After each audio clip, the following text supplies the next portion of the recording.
the best baseball lineup of all time according to artificial intelligence. Can't wait for this. Let's go. Make sure I want to see your changes, your complaints. Put everything in the comments and subscribe if you want to see more. But leading off is Rogers Hornsby at second base. Now, when you look at his stats, career .358 average, .434 on base percentage with some power. He's widely recognized as the greatest second baseman of all time, two-time league MVP, batting title 7 times, and hit over 403 times from 1921 to 1925. If you'd asked me, I probably would have thought that Rickey Henderson was going to lead off in my all-time lineup. But when you look at the numbers here, we're going to give honorable mentions to Rickey Henderson as a leadoff hitter, but his stats don't quite hold up to making this lineup. Other second basemen, Eddie Collins, Nap LaJoy, and Joe Morgan. So Joe Morgan, fascinatingly enough to me, is like the most modern second baseman on this list. And it just goes to show there's maybe some opportunity for some really big, great power hitting second baseman to come along the way. Second, we got Honus Wagner at shortstop. Everyone probably knows him from his famous baseball card, the tobacco card, but his stats are amazing as well. So career .327 average, .391 on base percentage, and he's got a little bit of some on base percentage here. But he was one of the best shortstops ever to play.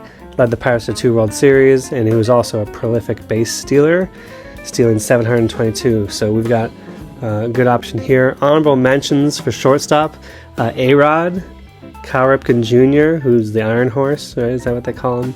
Iron Man. Never misses a game. Derek Jeter and Robin Yount. I know when I posted this online, there was a lot of love for Derek Jeter. He's 4th in the list here, and you can decide for yourself who you'd put in yours. Third, we got Babe Ruth, who's just a matter of time. When does he show up in the order here? Babe Ruth's stats are crazy. .342 average, .474 on base percentage, with a 1.164 on base plus slugging. We all know he hit so many home runs. Babe Ruth's stats are just mind-boggling, even when you look at him and you know that he's going to be on the list. While he had power, he was also a great on-base hitter.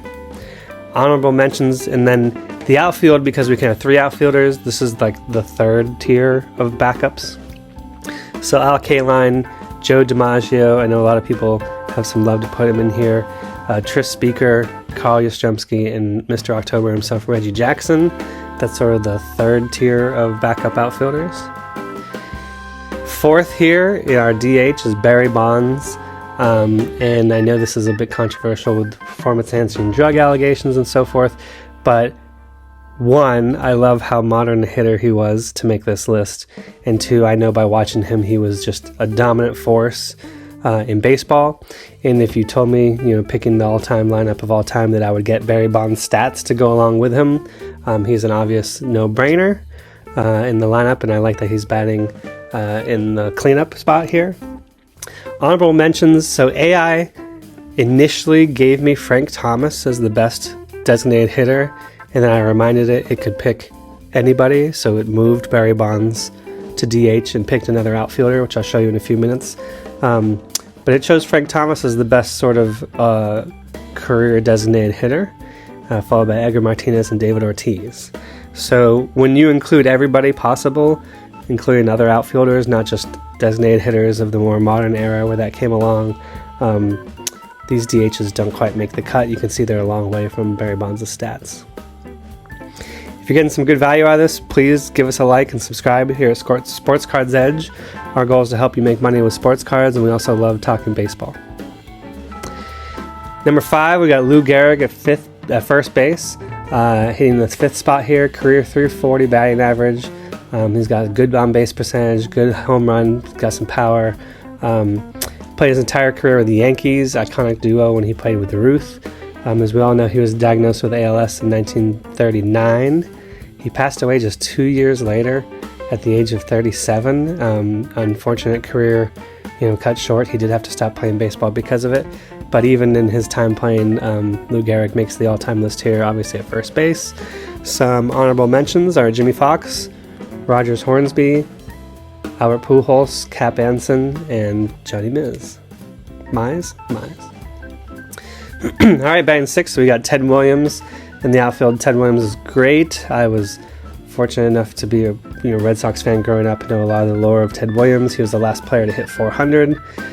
He led the league in on-base percentage 12 times during his career, and he also missed 5 peak seasons of baseball when he was a pilot and served in World War II and the Korean War. So, wartime hero as well as baseball hero. I love that Ted Williams makes the list. Honorable mentions, this is sort of our second best tier of backups.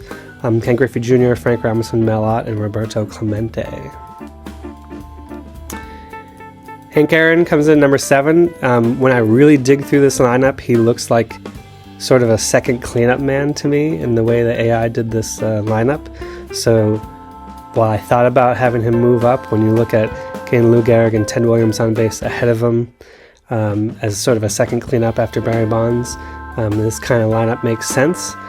Hank Aaron had great power. We all know 755 home runs, broke Babe Ruth's career, but he also hit 300 or better in 14 seasons. So he's bringing great power with some great on-base and average here. Honorable mentions, these are the kind of top tier outfielders to not make this list. Ty Cobb is fascinating to me. When you look at his numbers, I think you could easily make a case that he probably should be in here instead of Hank Aaron. I do like that when I moved Barry Bonds to DH, AI brought in Hank Aaron. It seemed to make sense to me.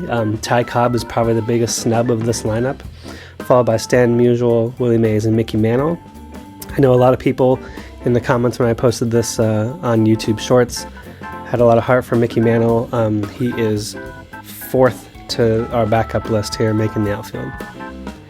Third base, Mike Schmidt. Another great player in kind of the modern era. I grew up watching Mike Schmidt play. He won 3 NL MVP awards, 10 Gold Gloves, but I think most of the AI lineup here is based on his offensive production. So good average, great on-base percentage, but then slugging 548 home runs and a bunch of RBIs. Honorable mentions, Eddie Matthews, George Brett, Wade Boggs, who I'm excited to see make the list. There was a lot of love in the comments for Chipper Jones, but he is 4th in backup here, and then Brooks Robinson. And then rounding it all out here, Johnny Bench is our number 1 catcher all time. He makes the lineup in the 9 spot here. 267 average, 342 on base percentage, with some power at 389 home runs, 2 NL MVP awards, 10-time Gold Glove winner, and led the league in caught stealing percentage 6 times. So he's bringing a lot to the table here in his defensive position as a catcher, but I know that he made the list here for offensive batting. And when you look at the honorable mentions here, Yogi Berra, Mike Piazza, Gary Carter, Carlton Fisk, and Ivan Rodriguez. I think catcher is a tough position. I don't know that I have a strong way to say whether it should be Johnny Bench or even if I look at this number here, Piazza to me kind of sticks out as maybe a potential snub here. But there's no denying that this is an all-time unbelievable lineup in baseball, and probably the best lineup you can put together, at least according to artificial intelligence. So make sure you give me your comments, give me your changes, give me your thoughts on your snubs. Is your favorite player here, or are they missing? And make sure you hit that subscribe button for more content like this.